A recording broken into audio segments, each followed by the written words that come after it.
स्वागत है आप सभी स्टूडेंट का AIR न्यूज एनालिसिस में। एनालिसिस के इस पार्ट में आज मैं आपसे एक छोटे लेकिन महत्वपूर्ण टॉपिक पर बात करने जा रहा हूं और इसको कई तरह से मैं कोरिलेट करूंगा। आप ध्यान से इसको समझते जाना, आपके एग्जाम में आने की पूरी ताकत रखता है ये। आइए स्टार्ट करते हैं।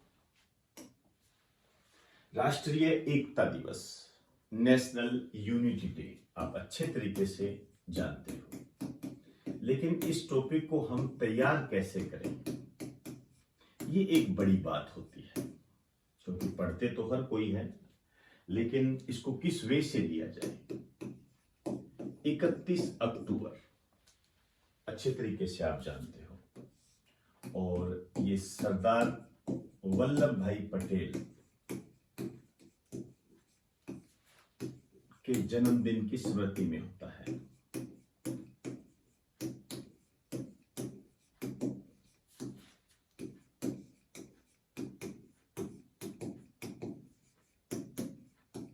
इनकी स्मृति में ये मनाया जाता है, और इसका जो प्रारंभ हुआ था ये हुआ था 31 अक्टूबर 2014। यहां से इसका प्रारंभ हुआ था, राष्ट्रीय एकता दिवस का। अब आप देखिए यहां से कैसे क्वेश्चन बनेंगे। मैं इसको आज से जोड़ना चाहूंगा। आज से मेरा मतलब करंट से। 31 अक्टूबर 2022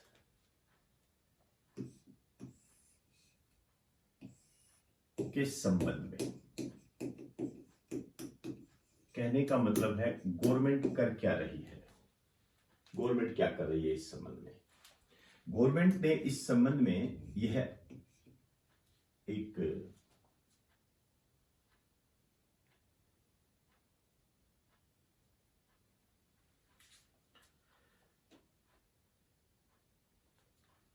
गवर्नमेंट ने इस संबंध में एक सप्ताह का आयोजन किया है, और ये जो सप्ताह मनाया जाएगा 31 अक्टूबर से 6 नवंबर को।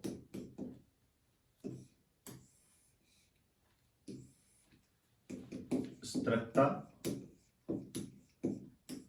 जागरूकता सप्ताह।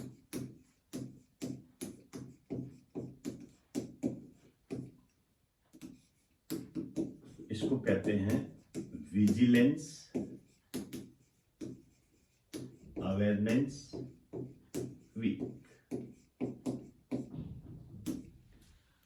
ये इंपॉर्टेंट है, आपके एग्जाम की दृष्टि से ये क्वेश्चन बनता है कि सरदार वल्लभ भाई पटेल के जन्मदिन को, राष्ट्रीय एकता दिवस को, किस सप्ताह का आयोजन किया गया। या आपसे डायरेक्ट पूछा जा सकता है कि भारत में सतर्कता जागरूकता सप्ताह का आयोजन कब हुआ। 31 से 6 नवंबर को।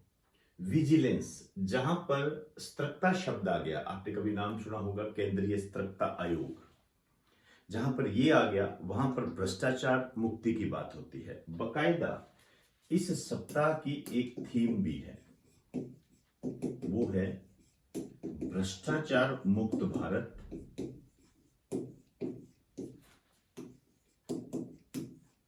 विकसित भारत।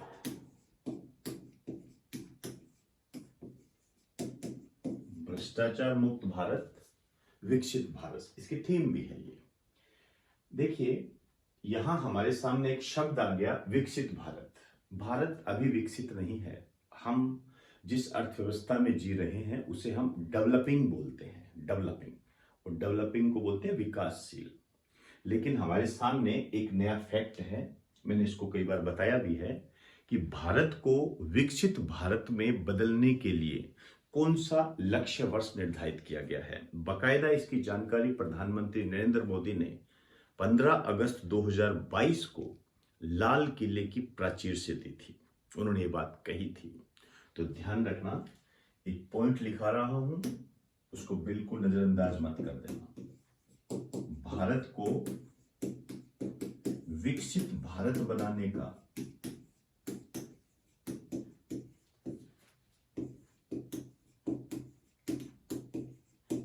लक्ष्य वर्ष ये डिसाइड किया गया है 2047। क्लियर? आप जानते हो 2047 को स्वतंत्रता के 100 वर्ष पूर्ण होंगे। तो विकसित भारत बनाने का लक्ष्य 2047 है। अब देखिए, सरदार वल्लभ भाई पटेल है, इनके बारे में आप अच्छे तरीके से जानते हो। लौह पुरुष के नाम से इनको जाना जाता है। आयरन मैन, लौह पुरुष के नाम से इनको जानते हैं। ये भारत के प्रथम उप प्रधानमंत्री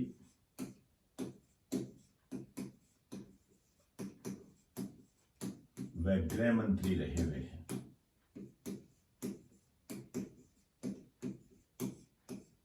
एक इनके बारे में अच्छा क्वेश्चन आता है, इन्होंने वारदोली सत्याग्रह का नेतृत्व किया था। मैं जानबूझकर इस सत्याग्रह का नाम ले रहा हूं क्योंकि ये खूब पूछा जाता है। 1928 से ये संबंधित है। वारदोली गुजरात में पड़ता है ये। वहां पर इन्होंने लगान के खिलाफ आंदोलन किया था, किसानों के पक्ष में था ये। उसे हम वारदोली सत्याग्रह के रूप में जानते हैं। यह आंदोलन सफल रहा था। इसकी सफलता के कारण यहां की महिलाओं ने महात्मा गांधी के कहने पर, दोबारा सुनिए, वारदोली की महिलाओं ने महात्मा गांधी के कहने पर इन्हें सरदार की उपाधि दी थी। इस कारण से ये खूब पूछा जाता है। नेशनल मूवमेंट में हम इसको खूब पढ़ते हैं डिटेल के साथ। फिलहाल आप इतना ही ध्यान रखें, वारदोली सत्याग्रह का नेतृत्व किया। सरदार वल्लभ भाई पटेल को भारत में रियासतों के विलय का श्रेय दिया जाता है। भारत को एक कर दिया था इन्होंने, रियासतों को मर्ज कर दिया था। रियासतों के विलय का श्रेय इन्हें ही दिया जाता है।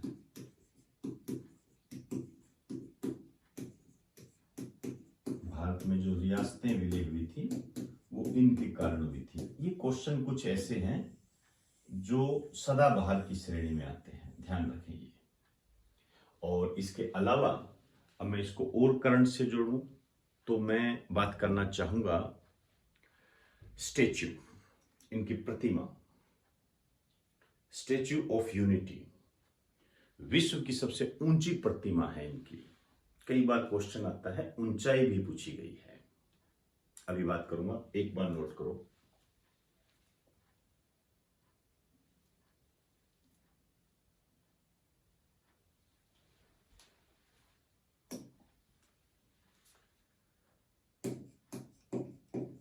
सरदार पटेल की प्रतिमा है ये।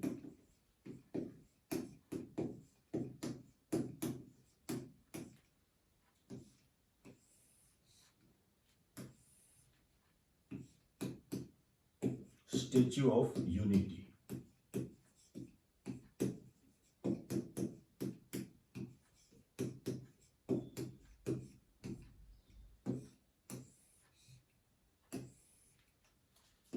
पहली बात तो कहां है ये? देखिए, गुजरात में एक स्थान है केवड़िया। हालांकि वैसे नर्मदा नदी की घाटी में है ये, और स्थान है केवड़िया। केवड़िया एक तरीके से गांव है और ये पड़ता है नर्मदा जिले में और गुजरात। कुछ भी ध्यान ना रहे, केवड़िया का ध्यान रखो, कोई दिक्कत नहीं आएगी। इसकी जो ऊंचाई है 182 मीटर है। ये ऊंचाई आपने ध्यान में रखनी है, 182 मीटर है। और एक आंकड़ा और ध्यान रखना, 597 फीट हो सकता है इस रूप में आपको दे दे। इस दृष्टि से यह दुनिया की सबसे ऊंची प्रतिमा है। ये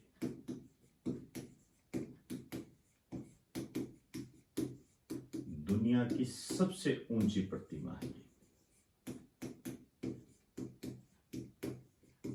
जो सरदार वल्लभ भाई पटेल की स्मृति में बनाई गई है। और एक और ध्यान रखना है आपने, इसके डिजाइनर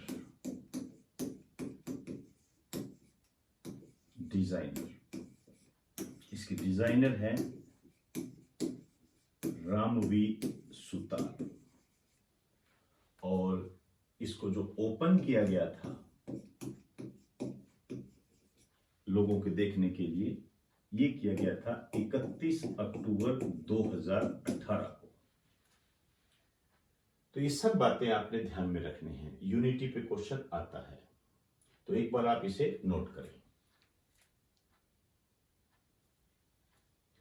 तो दोस्तों, आज हमने सरदार वल्लभ भाई पटेल के संबंध में जो क्वेश्चन बन सकते थे नए लेवल पर, उनको जानने का प्रयास किया। हालांकि सरदार वल्लभ भाई पटेल अपने आप में एक किताब है, जिनको जितना भी पढ़ा जाए कम है। राजस्थान में जो रियासतें थी या पूरे भारत में जो रियासतें थी, उन सबको एक कर दिया था इन्होंने। ये श्रेय इन्हें ही दिया जाता है, और इसी कारण से इनके जन्मदिन को राष्ट्रीय एकता दिवस के रूप में मनाया जाता है। सतर्कता जागरूकता सप्ताह ये बनाना अपने आप में एक बहुत बड़ी बात है, हमें इसका अनुसरण करना चाहिए। तो दोस्तों, इन्हीं शब्दों के साथ आपसे इजाजत चाहूंगा। आप सभी को मेरा नमस्कार।